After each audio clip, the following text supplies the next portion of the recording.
Hello and welcome to the RAI Centre in Amsterdam. It's Sunday, September the 12th. You're watching IBC TV News.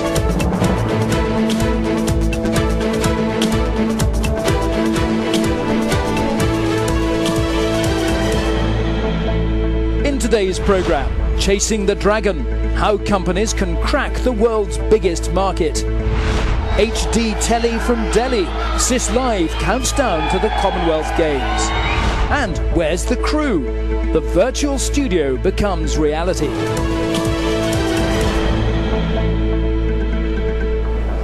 China has a fifth of the world's population, and retail sales are rising by almost 20% a year. Now that seems an extraordinary figure in a world recession, and it makes the Dragon Nation a huge market for the broadcast and IT industries. But cracking China is not easy, which is why IBC devoted a conference session to this very issue. Paul Brand has this report.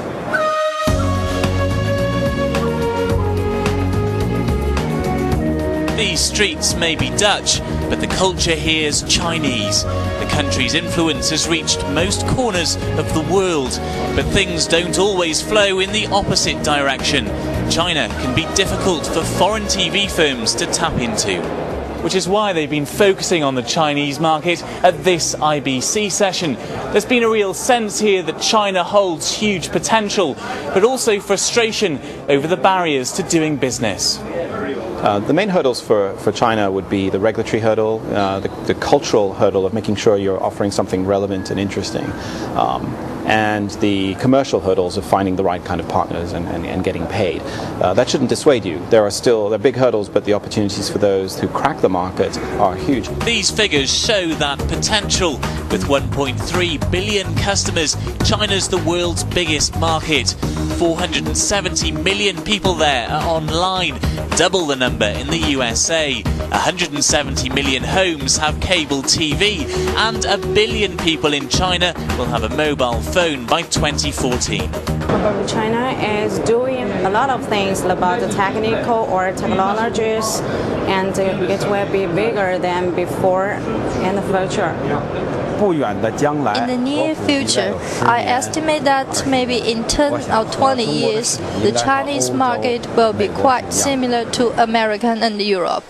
Similar in size, perhaps, but exploiting the Chinese market requires a unique approach.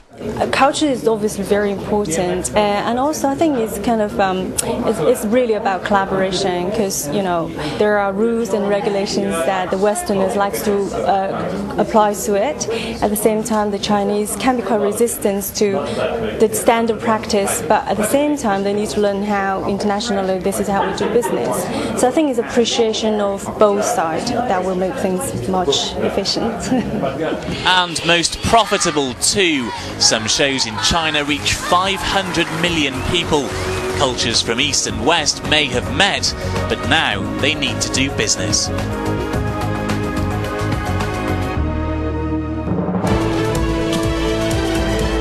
You're watching IBC TV News, coming to you from the RAI Centre in Amsterdam. Now with a roundup of the latest business news, here's Rachel Foley. Thanks, Rob. And Harris has announced a number of sales in Europe and the Middle East. Radio Television Suisse has bought a Harris graphics system as part of an ongoing upgrade. Lebanese Broadcasting Corporation International has upgraded its Beirut facility with Harris infrastructure. And Tele Lombardia of Italy has ordered 150 transmitters for its transition to digital. Harris is also re-equipping the famous Windmill Lane Post House in Dublin, Ireland. Systems integration company TSL is installing a new HD broadcast system at the Milan facility of shopping channel QVC. 3D TV is one of the main factors behind a pickup in broadcast equipment sales, according to DIS Consulting. It says the market for 3D flat panel displays will be worth €35 million by the end of next year. South African pay television operator MultiChoice has become the first broadcaster to install Thomson Video Network's new dual-channel SD encoders. Panasonic says it's already had 150 orders for its new 3D camcorder. The AG3DA1 camera was officially launched at IBC. Out of those 150 units, actually roughly 1/3 of the units are sold for production. approximately 20% for rental, and the rest comes through a variety of applications. So actually, broadcast is not the main application for 3D. B-Sky B has bought 5 of Calrec's new generation sound desks. They'll be part of new HD facilities at its London studios. And finally, Vinten Radomek has installed a multi-camera control system in the Parliament building at Alberta in Canada. Those are today's main headlines. If your company's making an announcement at IBC, come and see our news team in the production village in Hall 11. We'll try and get your story on the show. Thank you, Rachel. Now, it was a big day for sport here yesterday, with 2 conference sessions looking at different aspects of live event coverage. This is an area where consumers will pay for subscription services, and they don't always want to watch at home. Gillian Kelly now reports on how IPTV is opening up new markets. It's a sport usually played in warmer climates than the Netherlands, but that didn't stop beach volleyball entertaining the crowds outside the Rai Centre. Back inside the IBC, the sports theme continued as industry experts discussed the future of IPTV, or Internet Protocol Television. The BBC has won the UK television, radio and online broadcasting rights for the 2012 Olympic Games. With more and more people accessing live or on-demand streams on devices at home, at work or on the move, web-based TV is a big talking point. IPTV gives us an amazing opportunity to actually bring all of the data, schedule data, scoring data, athlete data, country data, medals data, bring all of that into the domestic television experience. These days, sports fans have endless opportunities for keeping up to date with the latest information.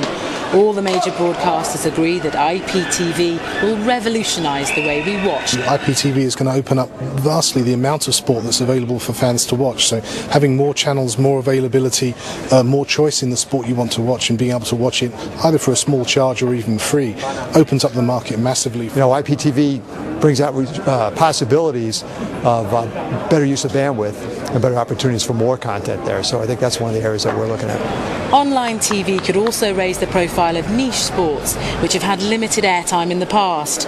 But it's also had its fair share of problems too, particularly when it comes to broadcasting rights for sporting events.